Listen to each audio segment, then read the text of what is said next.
LaGrange College presents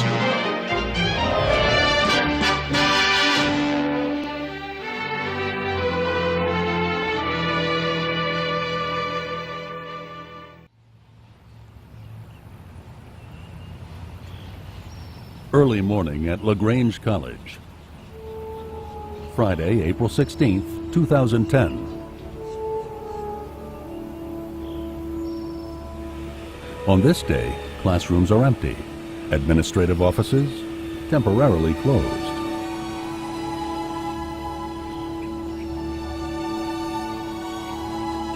Within the hour, faculty, staff, students, alumni, and friends will converge on this campus, greet one another as family, and continue the celebration. A celebration of music, worship, athletic competition, achievement, and scholarship that began 5 days earlier with a guest lecture by noted theologians Marcus Borg and John Dominic Crossan. For Christians, Jesus is the decisive revelation of God. Or if the word revelation is not a good word for you, the decisive disclosure of God, the decisive epiphany of God, or more precisely, the decisive revelation, disclosure, epiphany of what can be seen of God in a human life.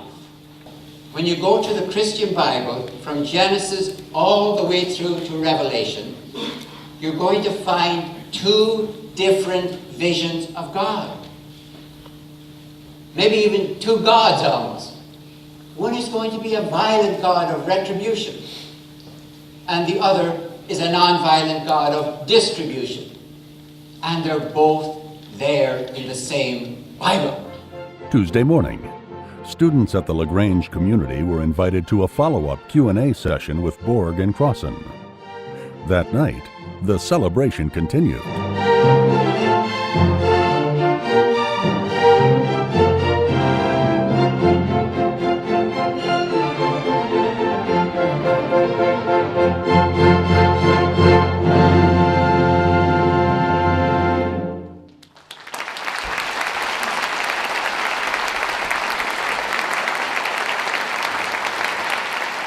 Wednesday evening, a service of celebration and prayer at First United Methodist Church.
Later, a student-led candlelight tour of the LaGrange College campus.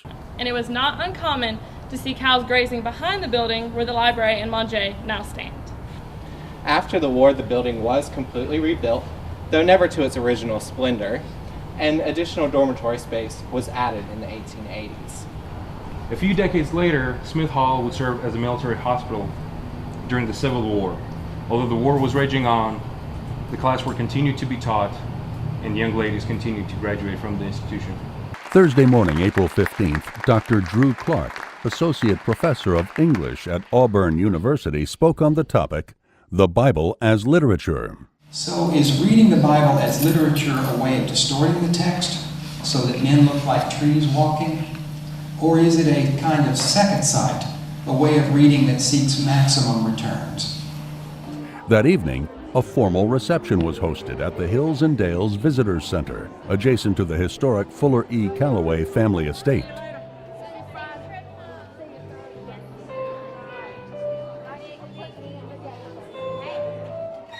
Tomorrow, the college will hold a service day to help clean up West Point Lake.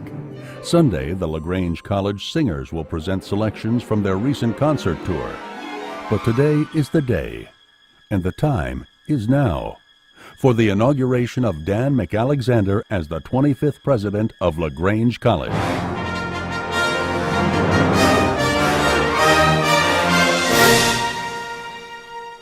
Ladies and gentlemen, I present to you the 25th president of LaGrange College, Dr. Dan K. McAlexander.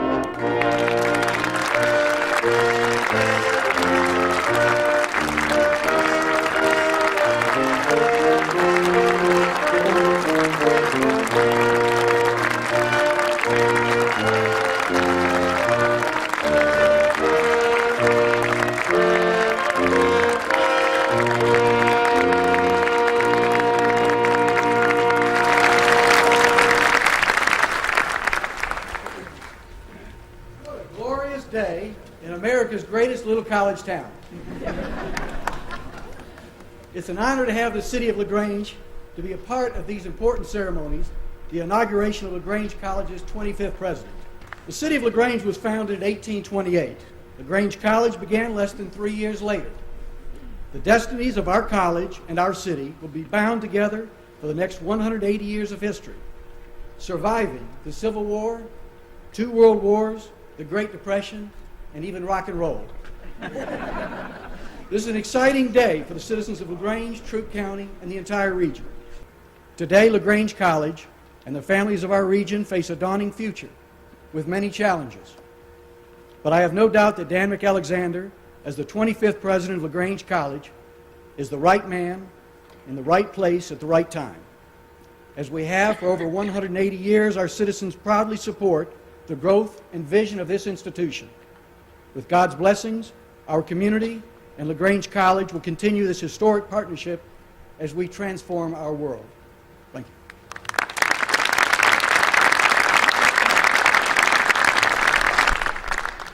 When I was beginning work on this speech, I began doing that which I've done since my very first days as a freshman at the University of Kansas: procrastinate. Pretending to do research, reading, taking a walk, cleaning out the car, taking a nap. So let's recall, how's the speech coming? I'm saying the car looks great. Just about anything other than actually sitting down, organizing my thoughts, and beginning to write. I spent a few weeks reading our local historian Clark Johnson's excellent draft of the history of the college. I asked our history students to research earlier speeches by LaGrange College presidents, and I thumbed through many old annuals. I was continuing this dilatory activity until one day a month or so ago when I had the opportunity to visit one of our senior alumni at an assisted living center in Atlanta. A graduate of the class of 1934, editor of her senior yearbook, The Quadrangle, now 95 years old, Sarah Bond is still extraordinarily vital and a great conversationalist. Only at the age of 90, mind you, did she quit driving her car. A Jeep Grand Cherokee at that. Sarah remembers her days on the Hill with affection and precision. We spoke of her sliding down the banister in Smith Hall when Miss Peacock wasn't looking. And we talked about the many teachers she remembered.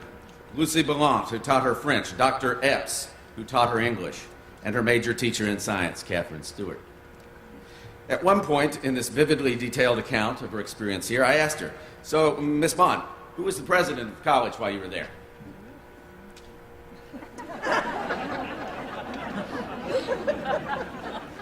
"Well, you know, I just can't recall." Well now, that will put a little bit of humility back into a proud new president's step, won't it?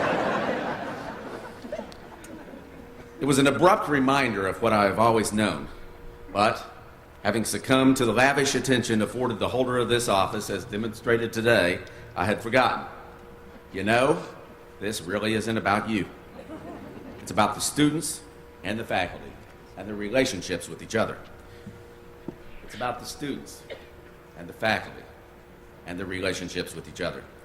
What a liberating moment All of a sudden, this speech, fortunately, will not be how I or this president will come to be defined or remembered. Rather, we, all of us who work in this special place, we will all be defined and remembered by how we are able to work together to enrich this place and the educational experience it provides. By how we foster these relationships between faculty and students.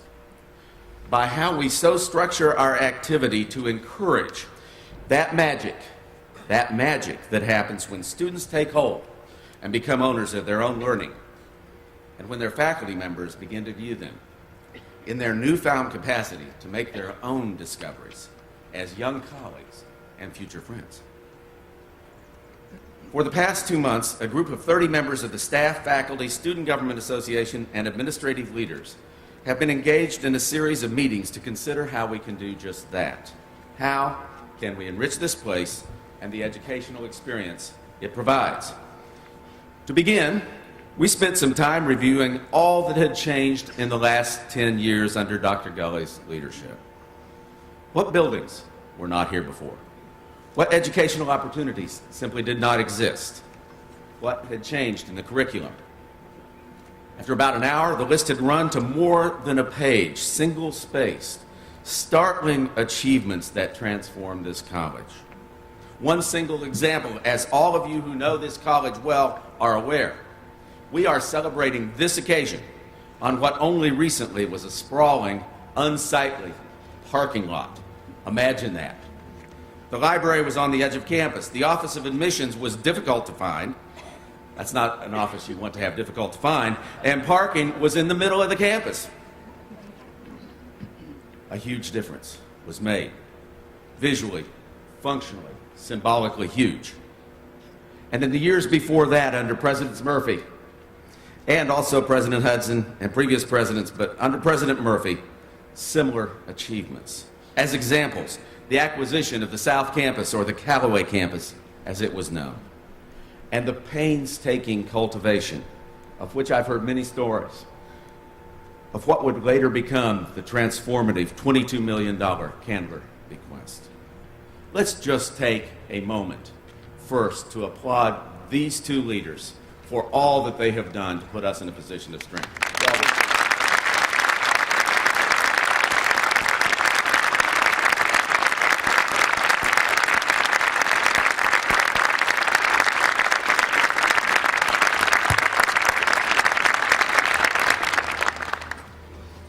And I want to just take a moment to thank Stuart for coming today. Because we were on the same cycle of job transition, Stuart had his own inauguration just yesterday. And so I am so honored that he spent the day that he should have been sleeping and resting up from all the activities here with us today and with his friends. But we looked at those lists and we asked ourselves, if we hold ourselves to the same standard of achievement and we look back 10 years from now, what should that list look like?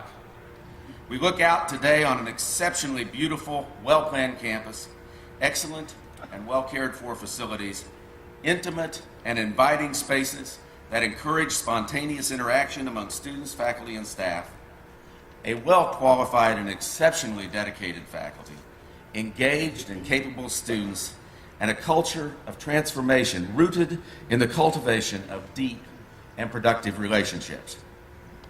Yes, of course, in the next 10 years, we will see new facilities. Most definitely, we will see a new state-of-the-art building for the sciences. I thought I'd get applause from our science faculty. We will continue to invest in this place and in its people. But essentially, this plan is about taking bold steps from a position of built strength. It is about focusing with persistent discipline and incisive clarity on that at which we are already very, very good, honing these things into the distinctive hallmarks of an increasingly well-recognized, highly valued, prominent academic enterprise. First and foremost, we will focus on refining and improving the transforming education our students experience, an education grounded in the Wesleyan and liberal arts traditions, where students are encouraged to develop both intellectually and spiritually. We will ensure a community that is committed to the unfettered pursuit of truth and that values civility, diversity, service, and excellence, and all that those four words mean. We will intensify our efforts to challenge minds and inspire souls, and by creating exciting, challenging, and yes, controversial learning opportunities, we will support students in their own search for truth as they develop the habits and discipline to ask their own questions and search for their own answers. We will create richer opportunities for deepening relationships between faculty and students. We will create new opportunities to develop new mentoring relationships among students and successful alumni and friends of the college to assure the greatest possible student success after graduation. And in all that we do, we will work to prepare successful and responsible citizens who aspire to lives of integrity and moral courage. Year after year, we have seen data confirming the strength of this educational experience. On the National Survey of Student Engagement, the leading survey of higher education best practices, LaGrange College regularly far outpaces the national norms and regularly places in the top 10 percentile in a number of the categories, especially faculty-student interaction. We will build on this strength by expanding and enriching those engaged, integrative, deep learning experiences that have contributed to such performance. As just one example, today all of our students have the opportunity, mainly through our J-term, but in other arrangements as well, to study abroad, with perhaps 30 to 40% taking advantage of the opportunity by the time they graduate. In the future, we will work towards a time soon that all of our graduates will receive full support without cost to experience at least one study abroad course. We will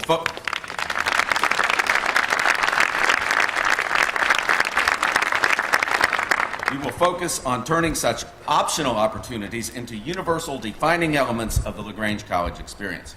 And finally, we will forcefully make the case, as we are doing all this to deepen the educational relationships, we will forcefully make the case in an expanding set of markets for the inherent practicality, the vital importance in the 21st century globally interconnected world of precisely this kind of pragmatic, flexible, liberal arts education.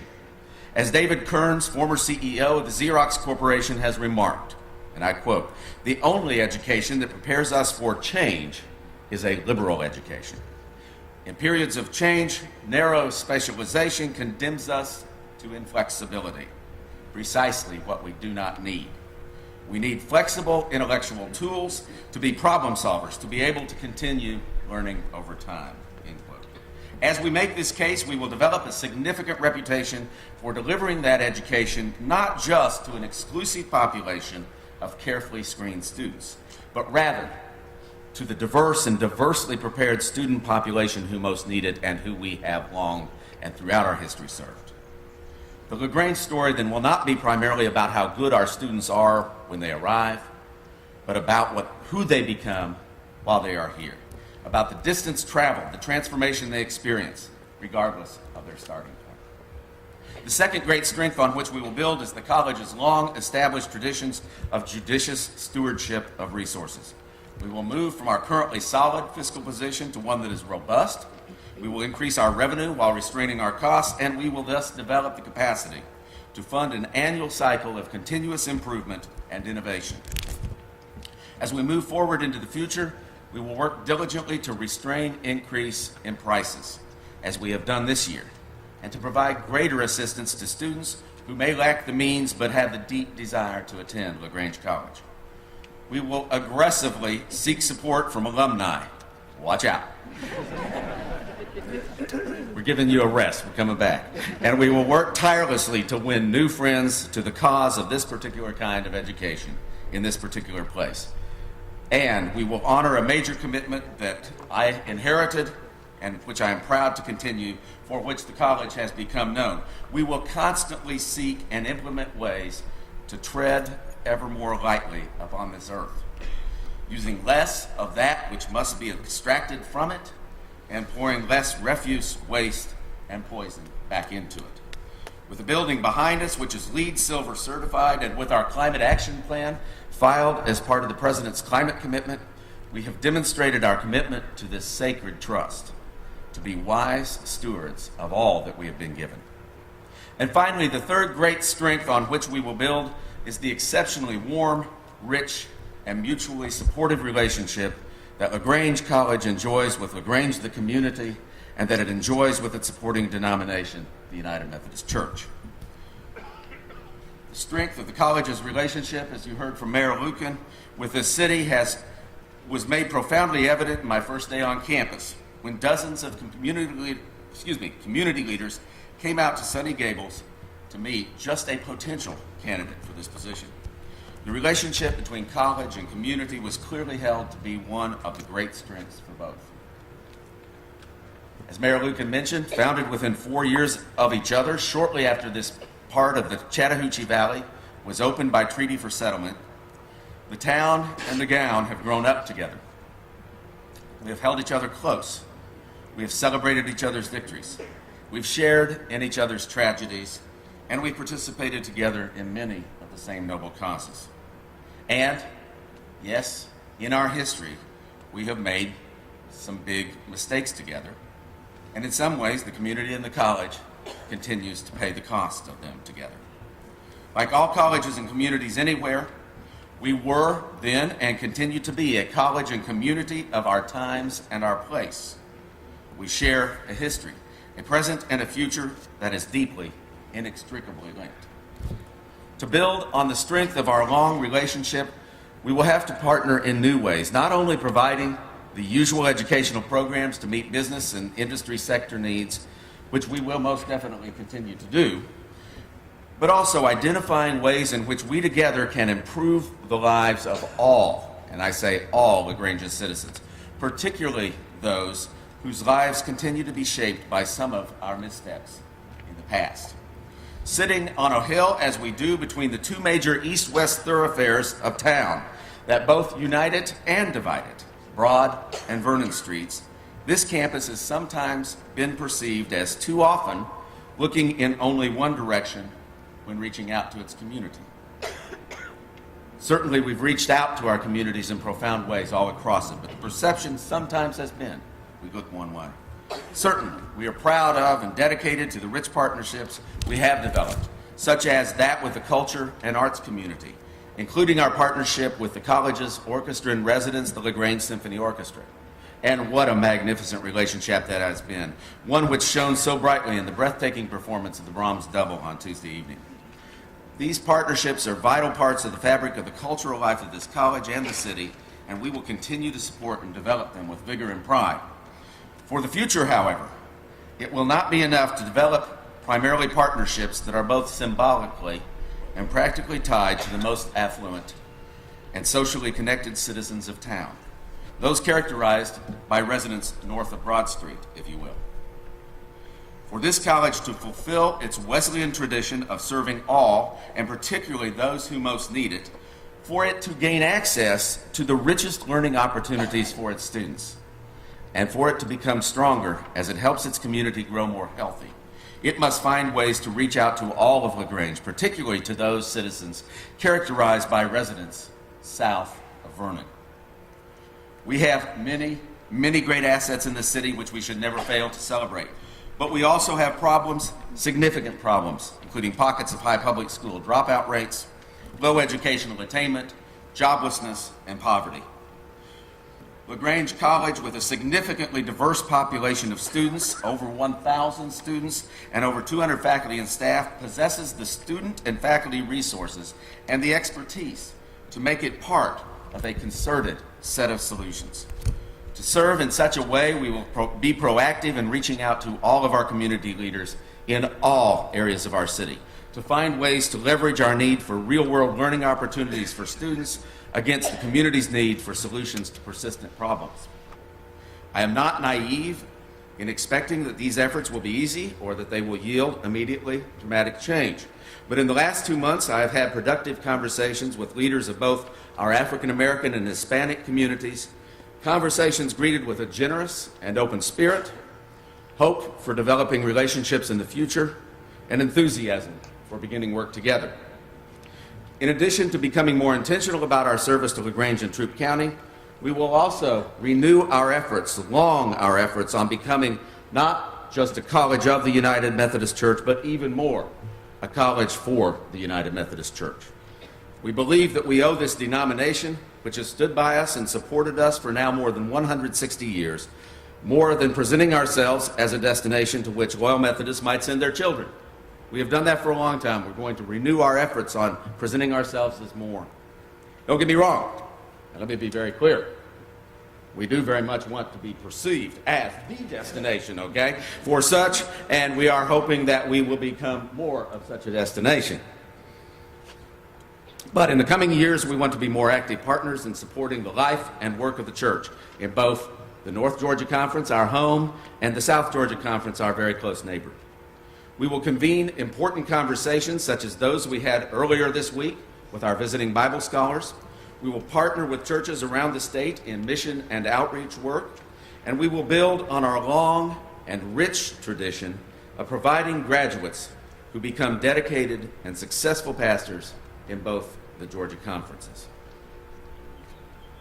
An education that leads powerfully to personal transformation, challenging the mind and inspiring the soul, fostering deeper relationships, faithful stewardship of that which is given us, serving our communities, particularly those most in need.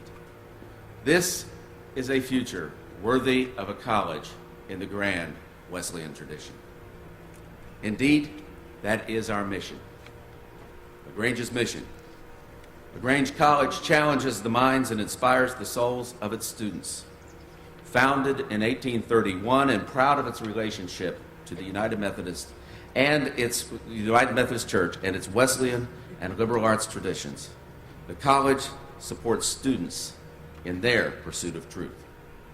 Valuing civility, diversity, service, and excellence, the college prepares students to become successful, responsible citizens who aspire to lives of integrity and moral courage. Rededicating ourselves to build boldly on this mission, which is its promise. Using all that has been given it to prepare for its time, we will lead this college to an era of prominence. I am grateful that I've been granted the opportunity to lead this college at this particular time in history. And I'm most grateful that I do so with my wife, Celeste, as my colleague in the cause.